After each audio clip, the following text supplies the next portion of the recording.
just see if I can get rid of this stupid thing up there. Okay. So, I want to digress very quickly to talk about some connections between the NC degrees and relative enumerability, partly because, again, this is something that was done in Kazan and by people who collaborated with people from Kazan.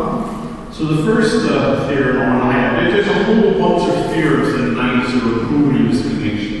First theorem I want to highlight is the result of Cooper and E from 91, which actually only appeared in preprint. Later the proofs were published by other people, but they show there's a so-called isolated DC degree, which means that there is a DC degree which has a C degree A below it, such that among all C degrees below D, A is maximum.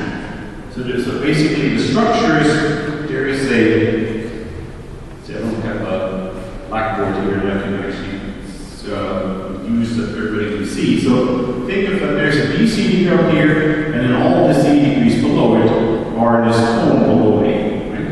And A is strictly below D.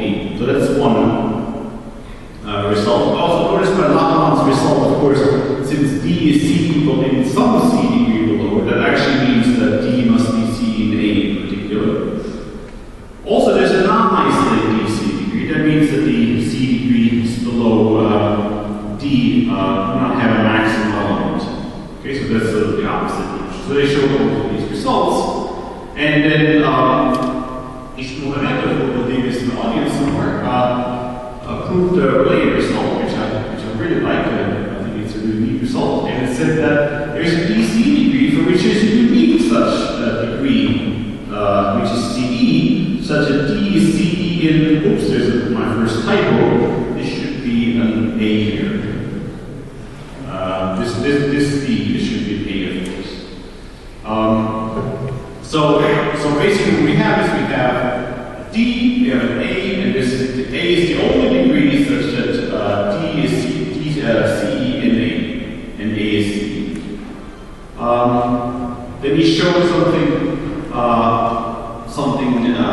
even stronger, namely you can also find a DC degree such that the C degrees below it, such that D is CE in those degrees, is exactly some interval from A to B. Okay, so you have a whole interval of degrees, and those are exactly the CE degrees such that D is CE in. A third kind of result was obtained by Arslanoff and Ford and Slayman in the late 90s. And it's actually sort of a hint at the fact that there is a difference between 2CE, maybe BC, and NC degrees for n greater than 2. You can think of this as a precursor. What it shows is that every omega C degree D, which is CE in the CE degree A, is actually already 2C. So notice that omega C is sort of a very weak notion. For example, there is a minimal degree which is omega C. On the other hand, if you're CE in some C degree strictly below you, then you must already be 2C. On the other hand, there is a DC degree A, such that for every n above it, for every n greater than 2, there's a degree above it, which is CE in A, which is n plus 1C, but not NC. So notice that the A being CE here is actually crucial to part 1, because as soon as you relax CE to DC, this theorem becomes completely false. Okay, so you see a difference between the behavior of CE and DC degrees versus 2CE and higher. Now, my introduction to DC degrees and to Arslanoff's work happened during my last year in graduate school. Barry Cooper and Ted Slayman came to me. Barry Cooper was visiting in Chicago at the time. And they came to me and said, "Hey, Stefan, you know Russian, don't you?" I said, "Yes." They said, "Great. We have a 4-page paper. We have no idea what it says, but it's the Arslanoff. And it looks really important because the formulas we can read. But we can't read the thing around it, so You have a week. In 1 week, you'll give a seminar talk about this paper and you'll tell us everything about it. Well, they didn't tell me that it was a 4-page paper, here's the other 2 pages.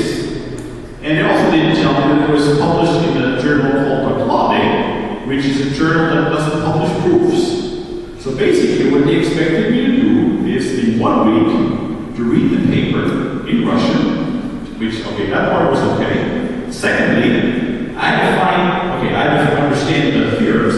That part was also okay. Third, I had to find the proofs.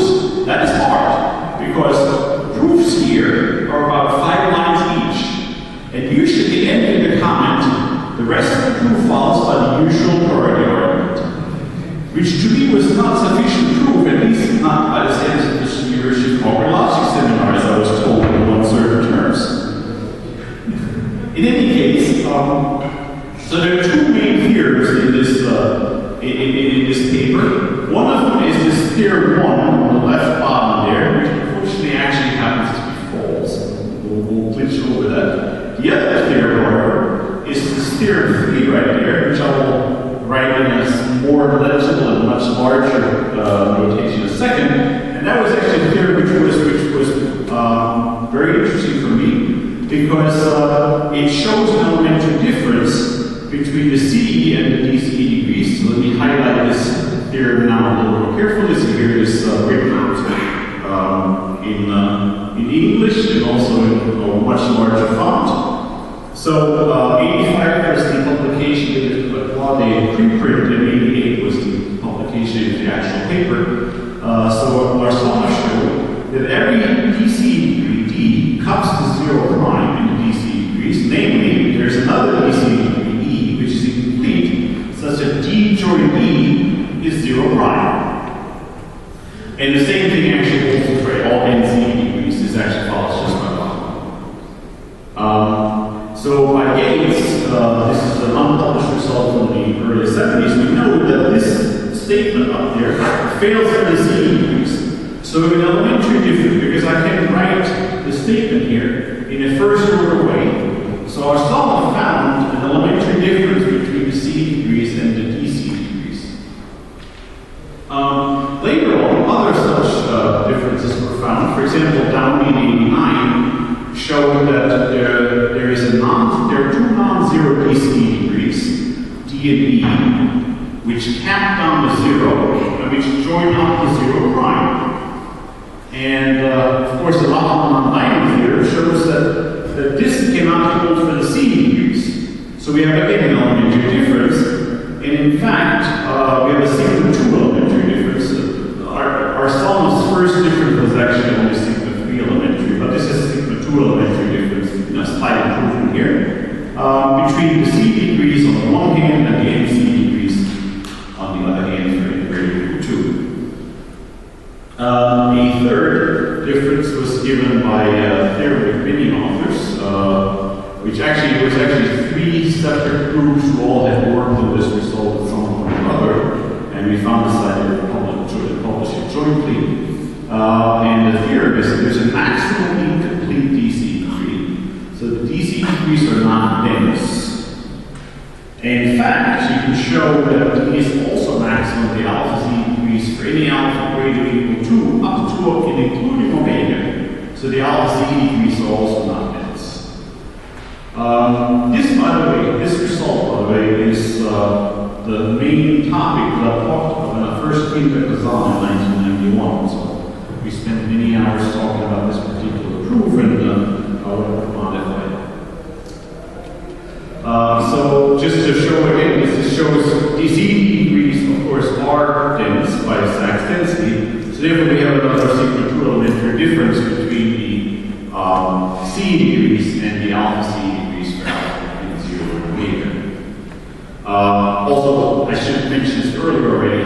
Any degree structure I'll be talking about today is sigma elementarily equal to any other such degree structure, because you can always embed any final partial order that's constant. Show sigma 1 elementary equivalence. Now, Downey conjectured in this paper that is referred to that the 2 CE degrees and the NCE degrees for a large n should all be elementarily equivalent. didn't really believe his conjecture, I have to say. He just wanted to pose this as a challenge problem. He said, you guys show me a proof that I'm wrong. Well, it took a while, but eventually we came up with a so-called three-bubble theorem. So why is it called a three-bubble theorem? Well, so the following statement is true in the 3c degrees, but not the 2c degrees. We found the difference between the 3 and the 2c degrees. There are 3 degrees. So starting from the bottom, you have 0, you have A, you have B, and you have C. Now look at any degrees which are below C. They must either be in the interval from BC, or they're in the interval from A to B, or they're in the interval from 0 to A. So basically the degrees below C form 3 bubbles. Right? Between 0 and A, between A and B, between BC. I should point out, by the way, that the original statement that we showed was somewhat weaker, but Wu and Gabriel, the audience, improved our results slightly to make it a real three-bubble theorem. Ours was what one might call a weak three-bubble theorem. It's a slight difference, but it is actually a nice improvement, and it looks much nicer when you think of it in terms of these three bubbles. So this leaves open the question. This is an actual open question. Question I'm answering later. Here's and again, it's a conjecture that for any m and n greater than 2, one can find an elementary difference between the mc degrees and the nc degrees as long as n is unequal to n. In fact, our suspicion is that there is an n-bubble theorem going on. However, even the three-bubble theorem was a very long and delicate proof, and we just ran out of steam. These smart students here who want to really learn early arguments until it comes out their ears, here's the challenge problem. This would be a nice thesis. Okay, so let me move on from elementary differences to non-elementary substructures. So there is a theorem by Slayman which shows that there is a so-called Slayman triple. Of course, we didn't call it that, but this is what it's now being called. So what a Slayman triple is a collection of C degrees A, B, and C, such as the following. In the cone below A, we have a delta 0 2 degree x, such that C is not below B joint x. But if you try to make this x not delta 0 2, but CE, you fail. Okay, so it's an elementary difference between, so basically what it says is it says that there, which is exactly what I said, by law, this also implies that the NC degrees do not form a sigma 1 elementary substructure of delta 0 2 degrees. Because if I look at the parameters A, B, and C, and then I look at the sigma 1 statement, which I can say in the sigma 1 way, there is this degree x, and there is a degree y, which is above b joint x, but not above c, then this will be true in the delta 0 2 degrees, but false in the c degrees, with parameters in c degrees, meaning it's not the c degrees, and therefore also not the nc degrees, for an elementary substructure of the delta 0 2 degrees. This was improved first by Yang and Yu in 06 for NE41, and recently by Tsai Slater for the more general case. They showed that there are NC degrees A, B, C, and E, so they add one more parameter to the formula, and instead of having only up there we had x was only below A, they needed actually that x is below A, but x is also not below E, but the rest of the statement is exactly the same. Namely, you can find NC degrees before such that in the n plus 1 c degrees, there is a weakness x, which has this property here, but in the nc degree, there is no such. So again, this is a sigma 1 elementary difference as a sigma 1. So we have no sigma 1 substructure result. Namely, that the mc degrees never form a sigma 1 elementary substructure of the nc degrees whenever n is less than n. I should point out, by the way, for n equal 2, there's just saw was also claimed, although it was never written up by ourselves.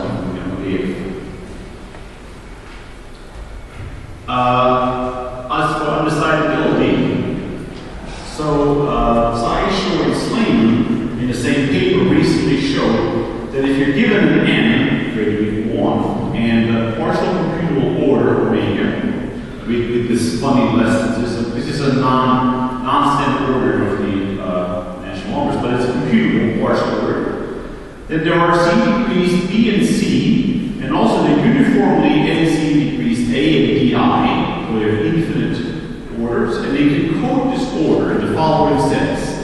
You first of all have to define the universal order, and the universal order is that every DI is a maximal in the NC degrees with the property that it's below this joint, which is yet another parameter. DI is below this joint, but C is not below B joint DI. Okay, so this defines the collection of all the DIs. And then on this collection of DIs, we define the order using this extra degree A to say that DI is below DJ joint A if and only if I is below J. Okay, so they show that this technical result holds, and from that you can clearly get by Tyson's theorem that the theory of partial orders and the complement of the theory of the final partial orders are effectively inseparable. Therefore, the first order theory of the NC degrees on this side of the fall n. Yes, because you can simply code all final partial orders into NC degrees. By the way, I should point out that for any one, this was of course known because Harrington and Sherlock already in 82 claimed undecidability for the C degrees by a different formula. And for the delta 02 degrees, this was shown even before by Epstein and then later also published by Lerman, yet independent proof for delta 02 degrees. Okay, so we have undecidability for all these degree structures. By the way, it's still interesting to know what the quantifier level is at which undecidability occurs. If you look at this particular statement, I believe, I haven't actually counted carefully, but I believe that this here gives a sigma 5 fragment on being undecidable, which is not a great result in terms of, like a low quantifier level, but at least it's an undecidability result. But any certainly interesting to see whether, for example, sigma 2 theory is undecidable. This is sort of always the breaking point where things usually turn from decidable to undecidable. The decidable sigma 2 theory, by the way, would involve deciding the embeddability of final lattices in DC degrees, for example, which is one of the big open problems. It's not known whether every final lattice is embeddable in these DC degrees or not.